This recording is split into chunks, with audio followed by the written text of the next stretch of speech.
Buenas tardes a todas y todos.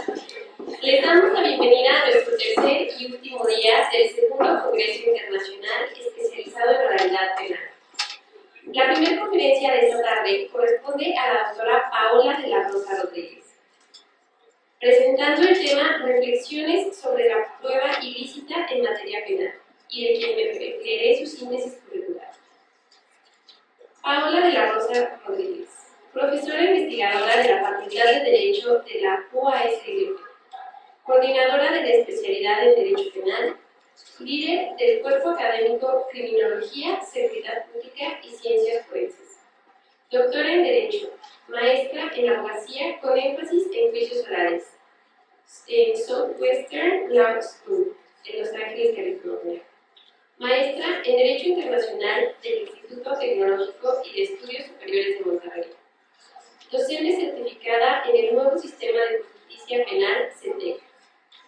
Certificada en técnicas de litigación oral del Instituto Nacional de Juicios Orales, NITA, en Denver, Colorado.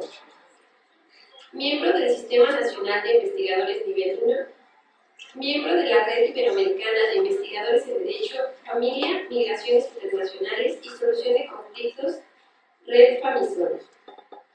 Ha impartido diversos cursos en México, Estados Unidos y Panamá.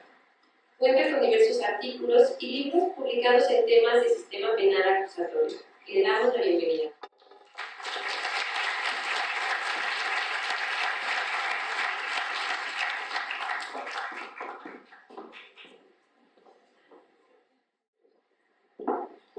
Bueno, pues muchas gracias por su presentación y pues muy honrada de estar el día de hoy con todos ustedes en la Universidad Autónoma de Aguascalientes. Un agradecimiento especial al doctor Eloy Morales Brand, a su directora de la Facultad de Derecho y pues a todos ustedes funcionarios públicos y alumnos que nos acompañan el día de hoy en esta tercera jornada de nuestro Congreso, segundo Congreso Internacional de Especialidad en Oralidad Penal. Y bueno, el día de hoy vengo a compartirles un tema pues que de hecho he dedicado algún tiempo a hacer una investigación sobre lo que son los medios de prueba de carácter ilícito o prueba ilícita. Es un tema que pues no nada más lo tenemos en México, que ha surgido en otros países, por ejemplo, bueno, en Estados Unidos, de hecho en Argentina también tienen prueba ilícita, muchos países pues ya tienen regulada la prohibición a la prueba ilícita y como investigadora que soy de la Universidad Autónoma de San Luis, pues he dedicado algún tiempo de mi tarea a investigar ese tema que hoy vengo pues a compartirles con mucho gusto. Bueno, le he titulado a la ponencia Reflexiones sobre la prueba ilícita en materia penal. Entonces vamos a estar haciendo algún tipo de preguntas o pues meditando pues, qué es lo que ha hecho surgir este tema. Creo que lo principal, la premisa del tema es que todavía hoy en día seguimos teniendo en algunas entidades o en algunos pues, escenarios elementos de investigación como son policías realizando algunos actos de investigación que violan, que vulneran los derechos humanos. Por ejemplo, pues alguna detención sin dar lectura de derechos, o bien obtención de declaraciones pues por medio de amenazas, por medio de tortura, cateos que no están propiamente requisitados, o bien ingresos a un domicilio particular sin una orden judicial, entre otros casos. Entonces, todos ellos pues siguen persistiendo lastimosamente en nuestro sistema. Entonces, las autoridades pues siguen actuando, en algunos casos, sin apego a las formalidades del procedimiento señaladas en la ley. Y esta situación, pues, obviamente, ha tenido consecuencias en la regulación de lo que es la prueba de carácter ilícito.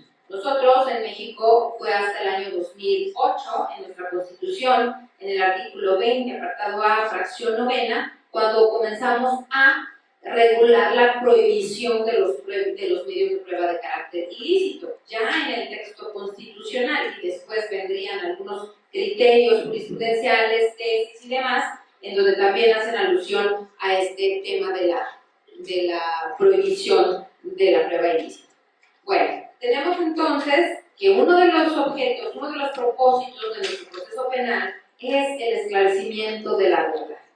Entonces, pues tenemos que darle a la víctima pues esa verdad, ese derecho a la verdad, a lo que ocurrió, y que este derecho pues le corresponde, inclusive pues es un derecho que está garantizado, que está consagrado en el mismo Pacto Federal. Ahora, conseguir la verdad, para obtener la verdad de lo que ocurrió, pues algo así hay que tomar en cuenta lo siguiente: no se trata de conseguir la verdad por cualquier medio, a cualquier precio, sino que, como lo vamos a ver en esta presentación, hay material probatorio que no puede ni debe de ser utilizado dentro del juicio, y por eso se ha contemplado que deben existir prohibiciones probatorias. No todo el Estado está restringido para realizar su investigación y no puede realizar una investigación a cualquier precio. Hay reglas estrictas de cumplimiento. Entonces, por eso decimos que para desvirtuar la presunción de inocencia de una persona, ¿qué se necesita? Pues se necesita que esa sentencia haya derivado de un procedimiento y que se hayan presentado y desahogado pruebas, pero que sean legalmente válidas. Y solamente estas pruebas pueden fundamentar o pueden, pues sí, servir para fincar una sentencia condenatoria. Hasta entonces, la presunción de inocencia podrá ser desvirtuada.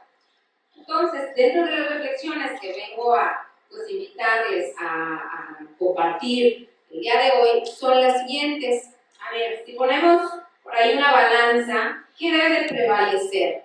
¿El respeto a los derechos fundamentales de los indiciados de haber cometido un ilícito, sus derechos fundamentales? O bien ponemos en el otro plato de la balanza el esclarecimiento de la verdad que coadyuve a combatir la criminalidad y a responder a las víctimas, ¿verdad? A darles la verdad. Entonces, ¿qué es lo que pesa más? Pudiéramos decir, pues, ¿hacia dónde va a girar la balanza? Si bien los dos derechos fundamentales, derechos del imputado, está consagrado en la Constitución, pero también los derechos de la víctima al esclarecimiento de la verdad, a obtener la verdad, también está garantizado. Entonces, pues, son dos derechos que están en tensión. Otras preguntas más. ¿Tiene más peso la actividad del Estado en perseguir el crimen o la protección a los derechos humanos de un individuo sujeto a un procedimiento penal? Entonces, ¿qué tiene más peso? Por otro lado, la investigación de la verdad en el proceso penal es un valor absoluto para investigar lo que ocurrió en un procedimiento penal. Los elementos policiales, la triada investigadora, puede realizar cualquier acto o si se encuentra limitado y si se encuentra culminado a realizar cualquier hecho. ¿Tiene límites o no tiene límites? Eso es lo que vamos a ver ahorita. Pues bueno, tenemos que la investigación de un crimen, de un delito, no es un derecho absoluto y que en efecto la autoridad estatal sí está limitada y sí está constreñida a realizar actos que vulneren las libertades y los derechos fundamentales de una persona. Entonces, la investigación se debe adaptar a las exigencias de la ley, de las formalidades del procedimiento y con ponderación a los intereses procesales en juego. También tenemos, entonces, que la ley de cada país va a tener, pues ahora sí que libertad para determinar hasta dónde sí puede el Estado llegar en su investigación o hasta dónde no. Entonces ya en su Código de Procedimientos Penales, en su ley adjetiva, materia penal determinará esto sí se puede hacer, esto no se puede hacer y hay que, pues, limitar al Estado. Si no ponemos límites, ya lo decía Luigi Ferraioli, si no ponemos límites al Estado cuando está investigando, por ejemplo, pues el Estado va a ir más allá. El Estado va a tender a vulnerar pues, esas esferas individuales. Entonces es lo que hay que pues, evitar. Pero tenemos que cada país en realidad es pues, libre de determinar que sí y que no, y si regula la prueba ilícita o no. Bueno, entonces tenemos que los límites, no todo, si bien es cierto, podemos aportar medios de prueba, pero hay ciertos límites. ¿Cuáles son los límites en materia probatoria? Bueno, pues que los medios de prueba tienen que ser idóneos y pertinentes para, pues, efectivamente llegar a demostrar algo. Tiene que ser algo idóneo, algo pertinente. Pero además, pues, ese medio de prueba debe ser útil. Y otra cuestión es que no tenga efectos dilatorios. Por ejemplo, que se estén ofreciendo 12, 15 testigos para demostrar que tal persona se pasó un alto y chocó contra otro automóvil. Lo mismo vieron esas 15 personas, entonces, bueno, pues sería muy dilatorio, sería muy tardado el tratar de desahogar esas pruebas cuando todos los testigos van a aportar lo mismo. Y el cuarto y último, y es lo que nos estamos dedicando ahorita, se refiere a que un límite a la actividad probatoria del Estado es la ilicitud en la obtención de la prueba. Ahora, entonces venimos con estas reflexiones, por eso denominé a mi plática reflexiones sobre la prueba ilícita. Entonces, ¿la actividad del Estado está o no limitada en su búsqueda de la verdad? ¿O existen, como dijimos, ciertos constreñimientos, ciertos límites para ejercer la función jurisdiccional? ¿Qué tiene mayor peso? El respeto de los derechos fundamentales del ser humano, de quien prevalece su presunción de inocencia, y por lo tanto se prohíben y dejan sin efecto pruebas obtenidas de forma ilícita. Entonces son preguntas que en la medida de lo posible, y si el tiempo nos alcanza, vamos a ir resolviendo y vamos a ir pues, debatiendo en esta plática. Aquí en esta filmina lo que presento pues, son tipos de, en Estados Unidos se le llama la exclusionary rule, que quiere decir la regla de exclusión, que se excluyen medios de prueba de carácter ilícito. Entonces, la regla de exclusión impide que las autoridades gubernamentales puedan llegar a utilizar medios probatorios que fueron obtenidos a través de detenciones, registros, incautaciones, intervenciones de comunicaciones o contrainterrogatorios no apegados a derecho. O sea, lo que no está apegado a derecho tiende a, pues, no ser permitido en la norma. Y ahí tenemos pues, algunos ejemplos: detenciones ilegales, interrogatorios policiales obtenidos mediante amenaza, mediante tortura, intervenciones telefónicas o registros a un domicilio o a una persona sin la orden judicial. Ok, cuando hablamos de la ilicitud probatoria, entonces estamos hablando de que precisamente, más bien, el permitir que solamente pruebas ilícitas ingresen a un procedimiento penal. Esto significa poner una barrera de las sociedades democráticas para frenar el poder punitivo del Estado, lo que decíamos, ¿no? Ustedes a lo mejor, estudiantes de Derecho, han ya leído la teoría garantista de Luigi Ferraioli y él nos habla del poder punitivo del Estado y cómo ir tratando de poner esos controles y frenos para la actividad estatal que no sea pues, de una forma vulnerable para los derechos fundamentales. Pero aparte de una barrera, se convierte en una exigencia básica para los operadores funcionarios encargados de la persecución penal. Entonces deben de ser muy cautos y deben de ser pues, cuidadosos, que de hecho pues, en México se está trabajando en ello, capacitación a los policías y demás para que tiendan a pues, respetar los derechos fundamentales en sus actividades, en sus actos de investigación. Ahora, hablar de prueba ilícita, pues atiende o también a hablar de este tema nos obliga a comprender otra terminología, otros conceptos que si bien se relacionan, pueden no ser lo mismo. Por ejemplo, cuando hablamos de prueba ilícita, pues estamos hablando de pruebas que vulneran derechos fundamentales. Cuando hablamos de prueba ilegal, estamos hablando de pruebas que no cumplen con las formalidades legales del procedimiento, ¿sí? Entonces, ilícito es aquello en contra de los derechos humanos. Y de hecho, lo ilícito se puede obtener una prueba de carácter ilícito muchas veces antes de que inicie un procedimiento penal. Una detención ilegal, una incautación, cuando todavía no hay procedimiento y estamos hablando de una prueba ilícita. En cambio, cuando estamos hablando de una prueba ilegal, es que ya se inició un procedimiento penal y que este procedimiento o que estas actuaciones no están cumpliendo con las formalidades señaladas por la ley.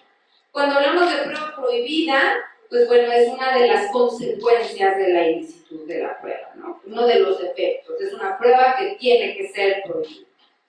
Prueba nula habla también de la consecuencia, de los efectos. ¿Cuáles van a ser los efectos de una prueba que haya sido obtenida mediante actividades ilícitas? Pues bueno, la nulidad, la no eficacia probatoria. No se va a tener en cuenta lo obtenido a través de, es decir, el material probatorio obtenido de esta forma.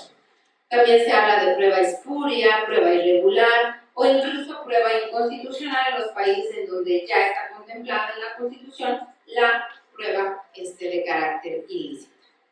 Bueno, entonces, se refiere la prueba ilegal a aquellos medios que no cumplen con la legalidad, con alguna formalidad exigida en el procedimiento. ¿Qué pasa en México, como les menciono? Hablar de ilicitud es hablar, prueba ilícita quiere decir que fue obtenida incluso antes de iniciar un procedimiento penal. Ahí estoy dando los ejemplos: un registro, una detención, un cateo, una incautación, una interceptación telefónica que muchas veces pues todavía ni siquiera ha sido judicializada una causa, entonces es previo. Y cuando hablamos de una prueba ilegal ya se inició el procedimiento.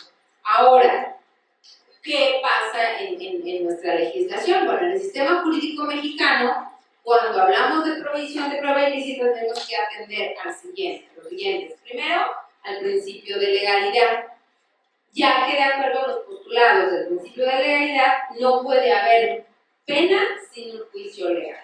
¿Qué quiere decir? Que un funcionario judicial no puede imponer una pena si esta sentencia no deriva de un procedimiento que destruyó la presunción de inocencia a través de pruebas legales. Y por lo tanto tenemos que estudiar, pues, lo que tenemos que también tener en cuenta los artículos 14 y 16 de nuestra Constitución, actos privativos y actos de molestia. Por ejemplo, el artículo 14 de nuestro Pacto Federal, en cuanto a que establece que nadie puede ser privado de su libertad, posesiones, pertenencias, derechos, sino mediante un juicio seguido ante un tribunal previamente establecido en donde se cumplan las formalidades esenciales del procedimiento y conforme a las leyes expedidas con anterioridad a ley. Entonces, ahí nos habla de qué, pues de que todos estos actos de investigación tienen que apegarse a las formalidades legales del procedimiento. Y el artículo 16 también de nuestra Constitución, que señala, en cuanto a los actos de molestia, pues recordemos, nadie puede ser molestado, su persona, familia, domicilios, papeles, posesiones, sino mediante un mandamiento escrito de la autoridad competente que funde y motive la causa legal del procedimiento. Entonces, pues debemos de ir concatenando, que es lo que dice nuestro ordenamiento, nuestro Pacto Federal, para entender pues, qué son las formalidades legales del procedimiento. Ahora bien, la Suprema Corte de Justicia de la Nación ha considerado que la prueba ilícita es parte integrante del debido proceso.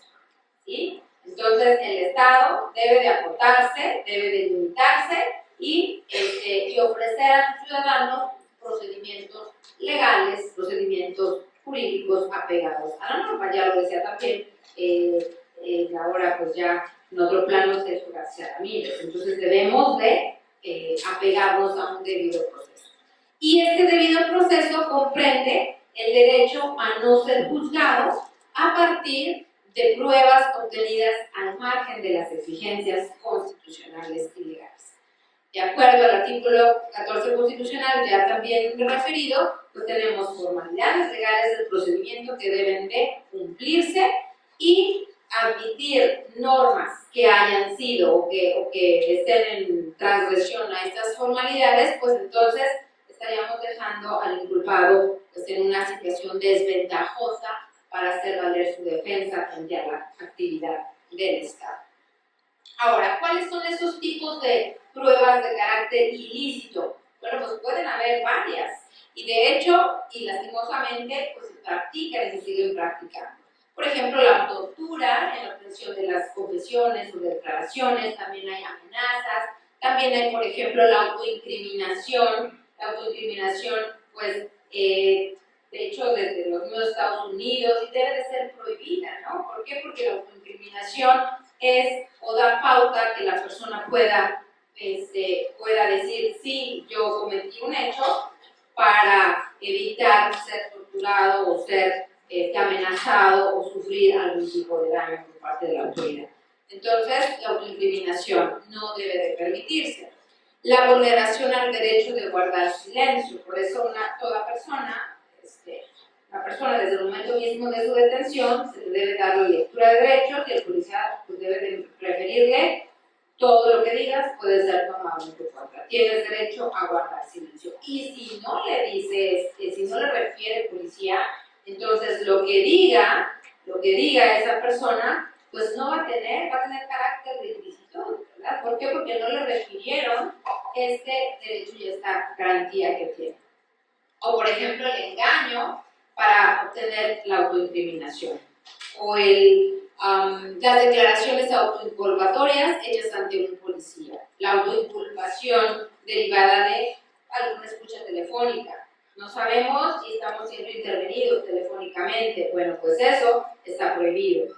Nuestra Constitución solamente permite la intervención de comunicaciones de nuestros teléfonos cuando se trate de algún acto, de algún hecho cometido por la delincuencia organizada, ¿sí? Entonces, si no es así, no tiene por qué intervenirse en nuestros teléfonos y lo que se haya intervenido, en todo caso, tiene una tacha de ilicitud. Las grabaciones autoincriminatorias en espacios públicos, aquí hay que hacer referencias, se trata de un espacio público o un espacio privado. Un espacio público como por ejemplo pues una escuela, un parque, en donde no hay expectativa de privacidad, va a ser diferente a aquella escucha en un lugar pues, privado como puede ser nuestro domicilio. Entonces hay que diferenciar bien y de aquí que haya mucho estudio en cuanto a hasta dónde es nuestra expectativa de privacidad. Por ejemplo, si estamos en una cabina, ¿verdad? De las que existen en Inglaterra, telefónica, ahí hay privacidad y expectativa de privacidad, pues sí, ¿verdad? Porque estás en un espacio cerrado y crees y que nadie te está escuchando tu llamada, ¿no? Entonces, pues ahí hay escuchas telefónicas que no deben de ser intervenidas. O bien también, bueno, ¿qué me dice de las videograbaciones? Que de hecho son temas, las videograbaciones, que debe de ser pues todavía regulado en México de una mejor manera, porque no está siendo como tal regulado. Una videograbación, colocar una videocámara, ahora tenemos la tecnología, nos asiste para nuestra seguridad, y más que aquellas videocámaras que utiliza el Estado a través de los cuadrantes de seguridad pública, también ahora los particulares utilizamos y colocamos videocámaras fuera de nuestras casas. ¿Qué pasa con aquello que graban las videocámaras afuera de nuestras casas? ¿Se puede ingresar o no se puede ingresar? Y las videocámaras que están en espacios públicos, ¿qué tanto pueden grabar o qué tanto no pueden grabar? O sea, toda esa situación se debe de regular y porque ya le he hecho investigación al respecto, he encontrado que en México todavía falta mucho más por regular, por contener en la norma, ¿sí? Otros países, por ejemplo, dicen, bueno, puede estar la videocámara, pero esas videocámaras únicamente van a tener un tiempo limitado en donde la imagen de la persona va a estar en esa videocámara y después se va a borrar, se tiene que borrar, ¿sí? Y inclusive en otros países, en la investigación que he hecho, he encontrado que en otros países la videocámara tiene un número, ¿verdad? Y si tú estás pasando por este lugar y dices, bueno, mi imagen pudo haber sido videograbada, entonces puedes comunicarte con ese número. ¿Por qué? Porque es tu imagen, es tu privacidad. Bueno, entonces otro tipo de prueba ilícita pues es extracción de fluidos, de nuestros fluidos corporales, sudor, sangre, semen, que sean obtenidos sin el consentimiento de una persona. Eso también es un medio de prueba de carácter ilícito. Y pues, ¿qué me dicen de las declaraciones obtenidas por medio de indicios? ¿Cuál es la postura estadounidense al respecto? Aquí, pues, tenemos que hacer un poquito de derecho comparado para entender qué es o cómo surge la prueba ilícita en los Estados Unidos. Como yo les he mencionado, pues es uno de los primeros países que empezaron a regular lo que es la regla de exclusión. Resulta que en este país sabemos que tienen pues un catálogo de derechos individuales, que tienen su Carta de Derecho o su Bill of Rights, y que pues uno de ellos es pues precisamente el derecho a la propiedad, por ejemplo, o el derecho a deambular y demás. Bueno, entonces un policía, para poder detener a una persona, tiene que tener causa probable. Y para registrar, hacer un registro corporal, pues también tiene que tener una orden judicial, o bien causa probable. Y para ingresar a un domicilio de una persona, o checar su vehículo, o bien sus pertenencias, su mismo portafolio o bolsa, tiene que tener el policía o bien una causa probable de que la persona está por cometer o acaba de cometer un delito, o bien para ingresar a la misma casa una orden judicial, ¿sí? Incluso las pertenencias de uno se expanden, al menos en Estados Unidos, se expanden hasta nuestro mismo cesto de basura, ¿sí? Nuestra basura es todavía nuestra, y mientras tanto no forme parte ya de un camión recogedor de basura y está en nuestro cesto, ahí todavía es de nuestra propiedad. Y debe de ponerse una orden judicial para obtener algún medio de prueba que esté ahí. Bueno, entonces en Estados Unidos, debido a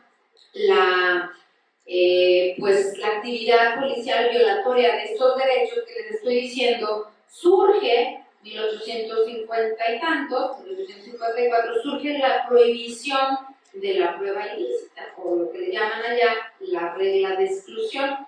Y uno de los casos más emblemáticos que reguló esta regla de exclusión fue el caso de Mapp y Ohio, que aquí está. Bueno, en este caso, Dodge Mapp fue una señora de Ohio, llega a la policía preguntando a su domicilio, preguntando si ella pues está ocultando a un instalador de bombas, y ella dice pues que la policía trata de ingresar, ella se resiste y sin tener una orden judicial ingresan, violan su puerta y ingresan a su domicilio.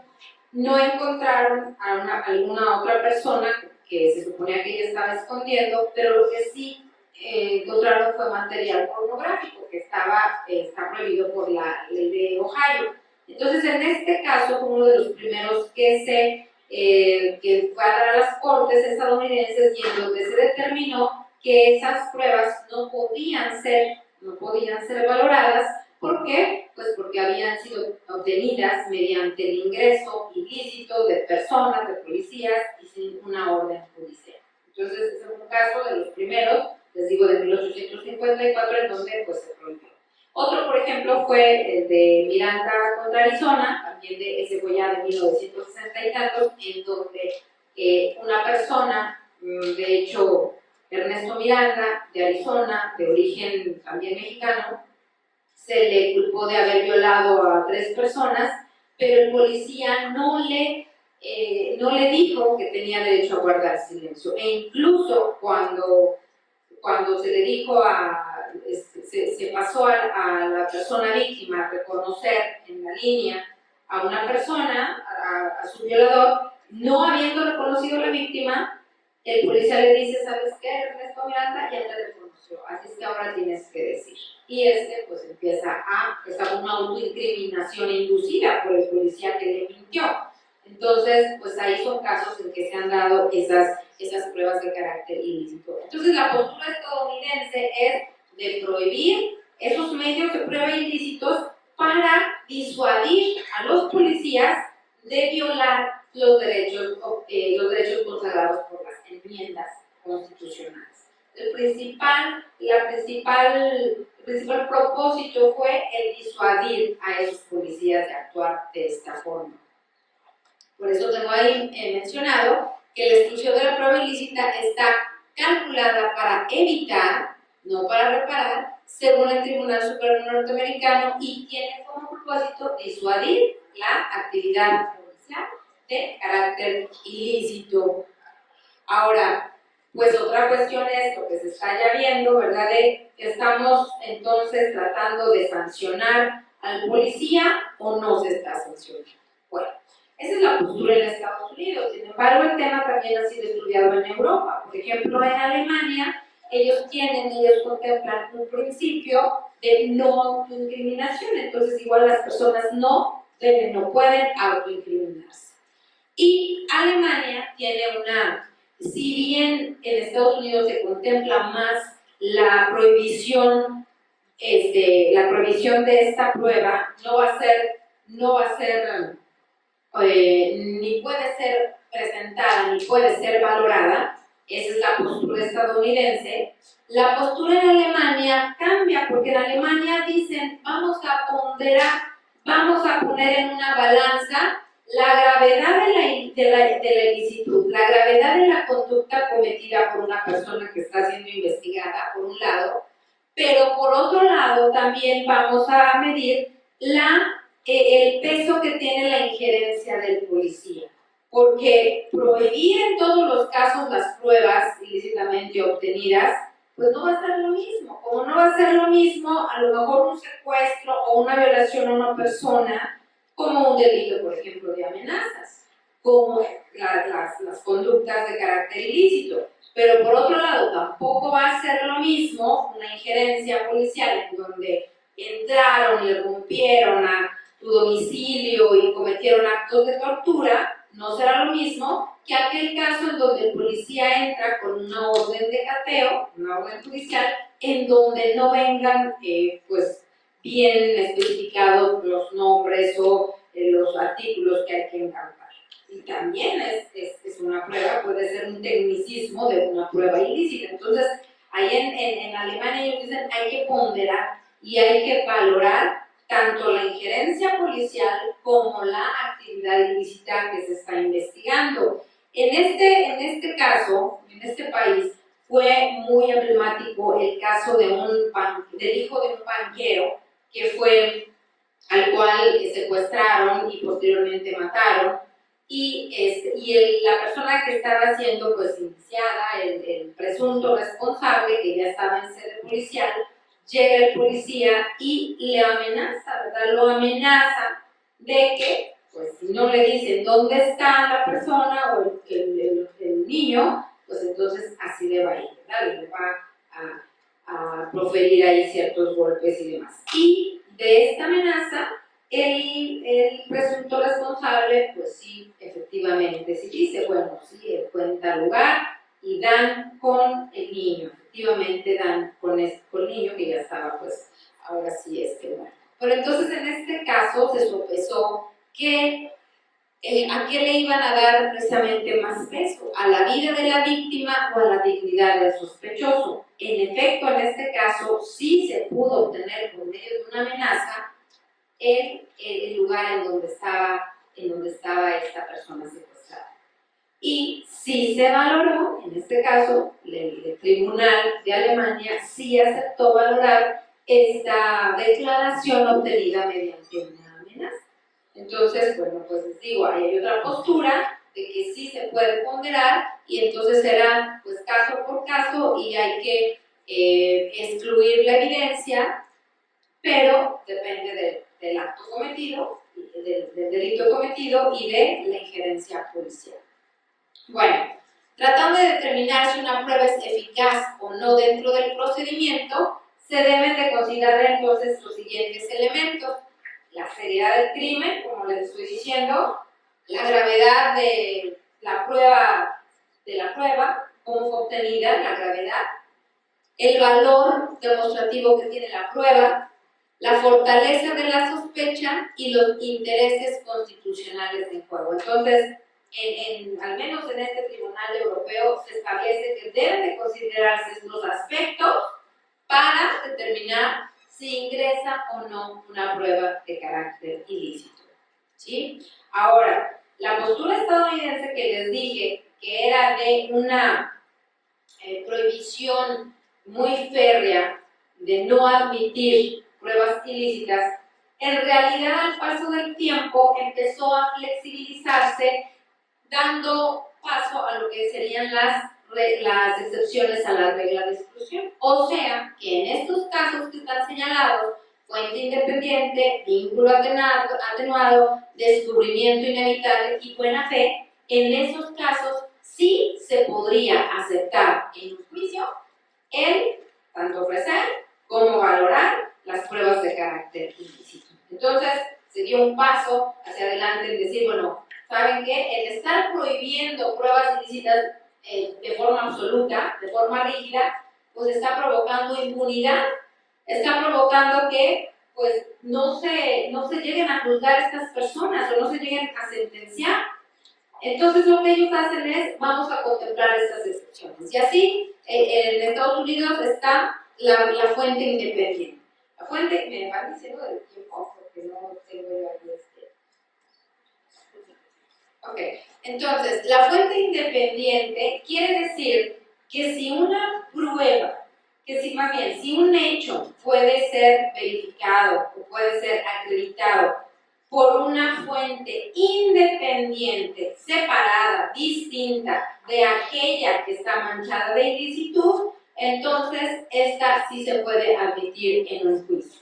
Vamos a suponer que efectivamente una persona que cometió un homicidio pues es detenida por un policía y el policía lo puede amenazar y lo puede no dar lectura de derechos y entonces obtiene la confesión del presunto homicidio, ¿sí? Pero por otro lado también hay testigos que de forma independiente, totalmente ajenos a ese acto policial ilícito, se dieron cuenta y van a dar aviso a la policía. Entonces hay una fuente independiente y nos dice, esa información sí ingresa, ¿por qué? Porque ya no está tachada de ilicitud, ya no se vulneró la dignidad del indiciado, ¿verdad? Del presunto. ¿Por qué? Porque fue otra fuente la que dio la información y en este caso sí se va a admitir esa prueba de carácter ilícito.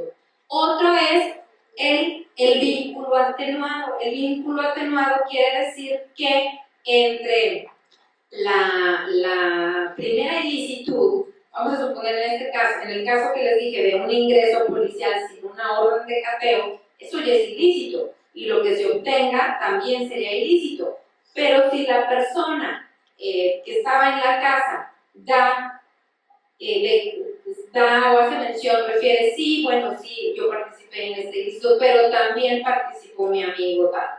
Y entonces la policía va, ahora sí, con una orden judicial a la casa de su amigo. Y este amigo dice, y también participó mi amigo Juan. Y la policía obtiene una orden de cateo y va a la casa de Juan. Y Juan incrimina a otra persona. Y el policía va con una orden de cateo a esa otra persona. Entonces, entre el acto inicial de ilicitud y lo que se obtuvo con esta última persona, la declaración que sí fue efectivamente legal, ya hay no hay un nexo, ¿verdad? Ya hay una serie de actos de diligencias lícitas, entonces esa primera tacha de ilicitud ya no afecta a lo posterior. Entonces, eso fue un vínculo atenuado para ellos, o la excepción del vínculo atenuado. Por otro lado, el descubrimiento inevitable se obtiene cuando un policía inevitablemente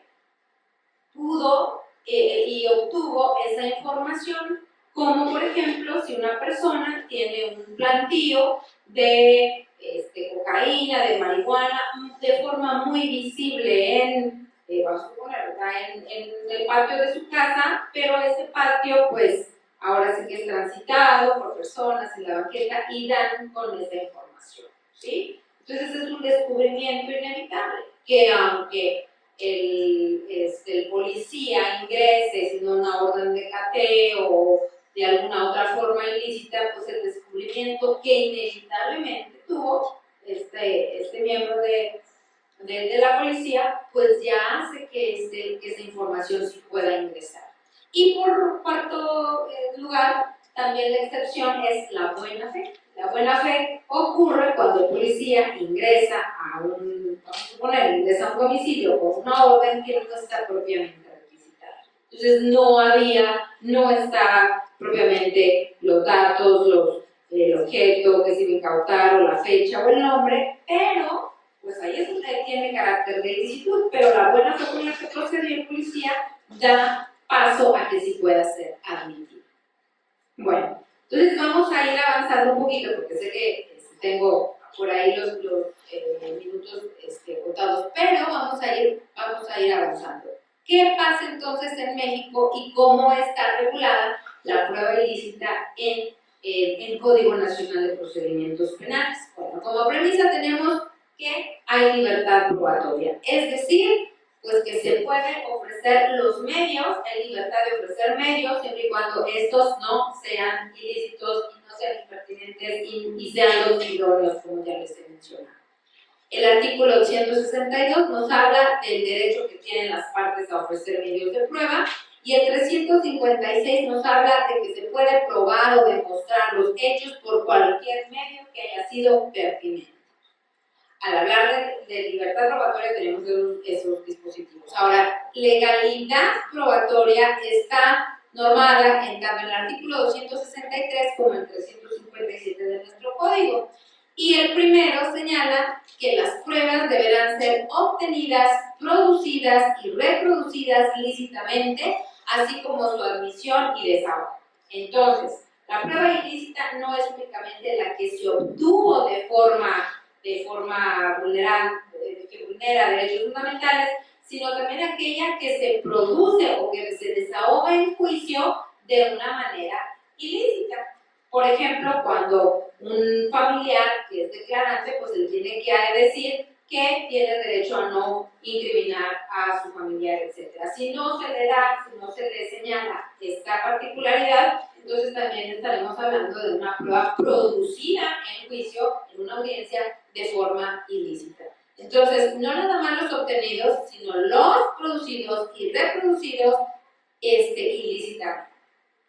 Y el artículo 357 nos refiere que la prueba no tendrá valor si ha sido obtenida por medio de actos violatorios de derechos fundamentales o si no fue incorporada al proceso conforme a las disposiciones de ese código.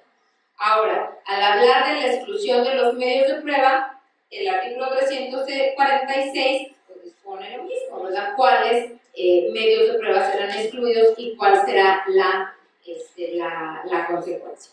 Bueno, también tenemos el artículo 259 del Código Nacional de Procedimientos Penales, el cual refiere cualquier hecho puede ser probado por cualquier medio que no sea ilícito y las pruebas se valorarán de forma libre y lógicamente. Ya nos está hablando ahí de la exclusión de esas pruebas. El 356 nos habla de que todos los hechos y circunstancias aportadas para la adecuada solución del caso podrán ser probados por cualquier medio pertinente, producido e incorporado conforme al código. El 357 nos habla de que la libertad probatoria de la que ya les había hablado, pues no es absoluta y que la misma norma se ha de constreñir o se ha de limitar a los medios de prueba condicionados a que estos no se hayan obtenido con violación a derechos fundamentales y que no se hayan tampoco declarado. Y el 346 señala los efectos de la prueba ilícita que van a ser la exclusión y la nulidad. Entonces, cualquier prueba que haya sido obtenida de forma ilícita tendrá la no eficacia probatoria, la nulidad probatoria, y no podrá ser llevada a, o si es llevada en un momento dado, en las vías intermedias, se ofrece, si no debe ser admitida, si fuese admitida, no debe de ser valorada por el juez. Al menos la presunción de inocencia señala que la sentencia debe estar fincada y fundamentada en pruebas que sean de carácter lícito. Bueno, pero ahora también una reflexión. ¿Cuál de estas excepciones que yo les acabo de mencionar, que al menos están ya muy conocidas, son muy conocidas, están muy reglamentadas en los Estados Unidos, si nosotros hacemos una búsqueda en Código Nacional de Procedimientos Penales, la realidad es que no vamos a encontrar ninguna? ¿Sí? No está, al menos en el Código Nacional, estoy hablando del Código Nacional, no está ninguna. Entonces, quiere decir que el legislador contempló una prohibición probatoria de carácter absoluto y no quiso en un primer inicio admitir estas excepciones, las cuales sí vamos a encontrar en algunos criterios jurisprudenciales que, pues si tenemos tiempo, los vamos a ir discutiendo, ¿sí? Entonces, pues en un primer término, la regulación de estos medios de prueba ilícitos es de carácter absoluto. De hecho, pues así está en nuestra Constitución. Las pruebas que sean obtenidas de forma ilícita serán nulas. Bueno. Ahora bien, pues tenemos también otro artículo que debemos de mencionar, que es el 101 del Código Nacional de Procedimientos Penales. Pues trata de contemplar hasta cierta medida lo que una doctrina de Estados Unidos, que se llama la doctrina de los frutos del árbol envenenado, señala. Y esta señala que si una prueba es obtenida ilícitamente, todo lo que de ella se derive también va a estar pues contaminado por la ilicitud. Entonces, que esa ilicitud original se tiene que extender y se tiene que ir pues de alguna forma también viendo que todo aquello va a ser ilícito y por lo tanto no será admitido en juicio. Entonces, el artículo 101 señala que la declaración de nulidad, que cuando haya sido imposible sanear o convalidar un acto en cualquier momento, el órgano jurisdiccional, en forma fundada y motivada, deberá declarar su nulidad, señalando en su resolución los efectos de la declaratoria de nulidad, debiendo especificar los actos a los que alcanza la nulidad por su relación con el acto anulado. Entonces estamos viendo, de cierta forma, pues, en cierta medida, cómo viene también a contemplarse esa doctrina en nuestro Código Nacional. Entonces seguimos en esta serie de reflexiones y ahora tenemos la siguiente. ¿Por qué un criminal, sí? Y si hablamos de que en México, específicamente hablando del Código Nacional, no fueron reguladas estas excepciones, a ver, preguntémonos entonces, no se admiten en un juicio, porque un criminal tiene que quedar libre si la policía fue la que cometió un error, si la policía fue la que no respetó pues esas formalidades o esos derechos fundamentales, ¿sí? Entonces, volvemos a nuestra primera diapositiva y ahí ¿qué está pesando más? Porque el criminal va a quedar libre, generando entonces impunidad y costos sociales muy importantes, ¿no? Y en una sociedad más como la nuestra mexicana, en donde estamos viviendo, pues, índices de inseguridad alarmantes. Cuando el rechazo de la prueba, el rechazar la prueba no sanciona o no hace nada por sancionar al policía cuya actuación no se apegó al derecho. Entonces, pues estamos efectivamente, al aceptar una prueba, o al aceptar una prohibición absoluta de la prueba ilícita, ¿qué estamos haciendo? ¿Sí? Estamos entonces, y luego vienen las críticas a la puerta giratoria, de que se estamos teniendo procedimientos que pues quedan impunes. ¿Y qué pasa con el otro escenario, con la otra parte que estamos hablando de las víctimas? Se hace inmerecedora de conocer los hechos de una diligencia de investigación efectuada al margen de la ley. Entonces estamos hablando que las víctimas, pues ellas tienen derecho al esclarecimiento de los hechos y derecho a conocer la verdad, pero por un error por parte de los policías, por un no apego a derecho, serán las víctimas entonces las que queden sin respuestas, sin su derecho al esclarecimiento de lo que ocurrió, sin su derecho a conocer la verdad. Entonces, pues veamos estas reflexiones y necesitamos entonces regular una prueba ilícita de carácter absoluto o pues admitir ciertas excepciones como las que ya he estado mencionando. Y estas cuatro que les menciono pues se contemplan en Estados Unidos. En otros países, por ejemplo en Chile, se contempla que la prueba ilícita en favor del reo, es decir, que sí se podrán admitir pruebas de carácter ilícito en los casos en los que beneficien a la persona imputada, ¿sí? Entonces, hay diferentes países, diferentes normativas, y pues depende de qué tipo de regulación pues nosotros queramos tener o estamos teniendo finalmente en nuestro país. Bueno, entonces sí necesitamos ver y sí necesitamos estudiar, por ejemplo, cómo vienen regulados el Código Nacional algunas de estas situaciones. Por ejemplo, también el caso de los actos policiales. ¿Cuáles son los actos de investigación que requieren orden judicial y cuáles son los actos de investigación que no requieren investigación, que no requieren una autorización judicial? Y vamos a tener que las inspecciones corporales no requieren de una autorización judicial. Y esto está inclusive violentando el principio de la no autoincriminación, que yo ya les había mencionado, pues que debe de quedar prohibido, al menos en sociedades con apego a derechos y en donde se debe de respetar el debido proceso. Entonces, el estar permitiendo que a una persona puedan hacer una investigación corporal, es una injerencia, finalmente, en su cuerpo, y que para lo cual, pues en México no se requiere una autorización judicial. Entonces, eso está en violación a lo que estamos mencionando, ¿no? Igual las extracciones de fluidos.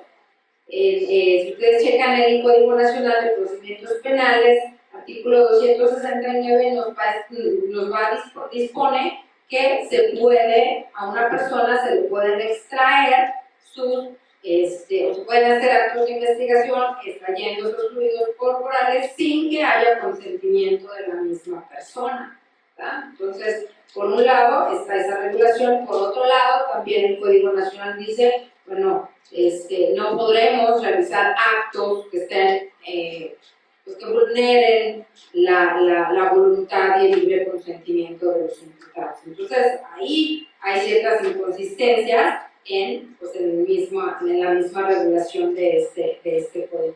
Y creo que por ahí debemos de ir, por ahí debemos de contemplar el si sería bueno o no que ya el mismo código pues establezca o no algunas excepciones hacia esa regulación tan prohibitoria, tan absolutamente prohibitiva de los medios de prueba. Al menos en la actualidad, la postura y la doctrina estadounidense han ido hacia una relajación de la prueba ilícita y en ese sentido sí están permitiendo, pues en un dado caso, mayor medios probatorios, que a lo mejor estamos hablando de ciertos tecnicismos que ni tanto son violaciones a derechos fundamentales, son cuestiones muy técnicas de no apego a la norma, pero que si quedan así estrictamente prohibidos, otra vez les digo, pues ¿qué podemos hacer con las personas que cometieron crímenes y que están quedando impunes? Entonces creo que pues es un tema que todavía tiene mucho debate, al menos igual presenta posturas que a lo mejor los protectores de derechos humanos dicen, bueno, pues no, el hablar de respetar los derechos de un imputado es sin excepción y no debe. Estamos hablando de un garantismo o quizás ya inclusive de un hipergarantismo, ¿no? Pero por otro lado están, bueno, deberían de regularse las excepciones y deberían de admitirse en ciertos casos específicos.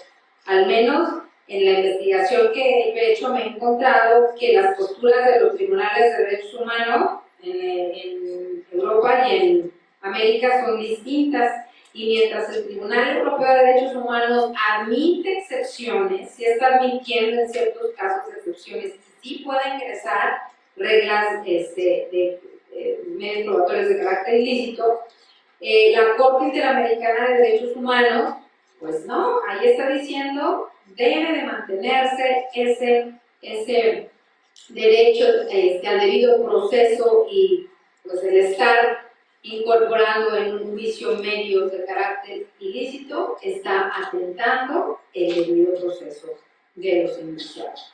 Entonces ahí pues hay posturas un tanto divergentes y pues, creo que sientan todavía o debemos de presentarnos a la reflexión y de decir, bueno, ¿qué tipo de regulación queremos tener nosotros? Absolutamente prohibitoria o sí que admita algunas excepciones a la misma. Bueno, y para ir cerrando, pues estas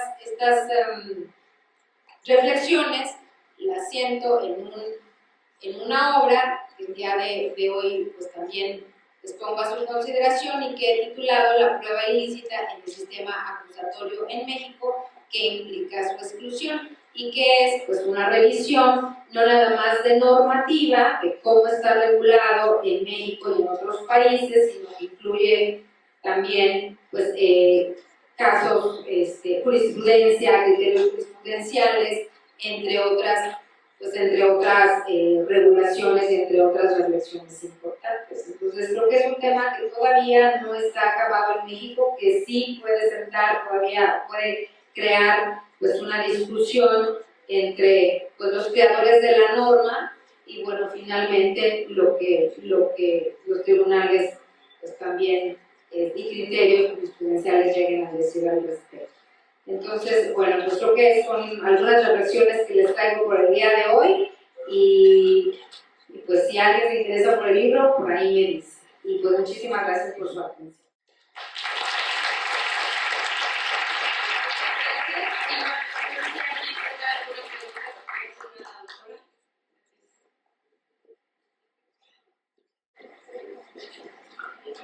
Bueno,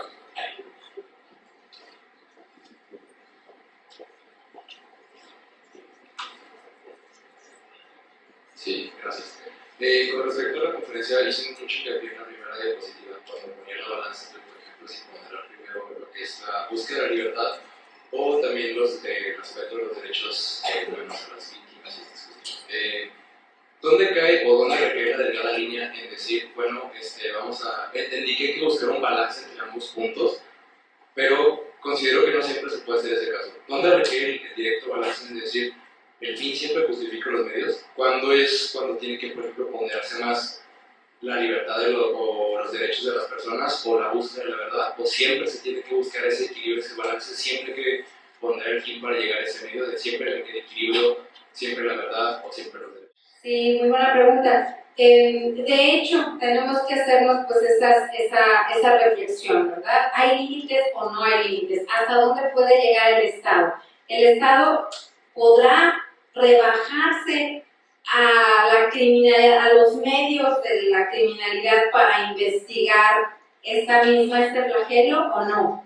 ¿Podrá el Estado, podrá la actividad estatal y sus funcionarios y sus operadores llevar a cabo actos ilícitos, ¿verdad? Porque no es otra cosa más que estarse, pues ahora sí que, pues rebajando a la misma criminalidad para investigarla o no. Y esto pues va a depender del tipo de sociedad que queramos. Si es una sociedad garantista, o si es una sociedad no garantista. Al respecto, yo encuentro que al menos la regulación del Código Nacional le da en este aspecto más peso a los derechos del imputado y no a los de la víctima. Y va a estar más protegido el imputado, que no sea vulnerado, que los derechos de la víctima a conocer la verdad de los hechos. Muchas gracias. A continuación, el doctor José Luis Héroes Morales Lam pasará a entregar un reconocimiento y un presente a la doctora por su participación.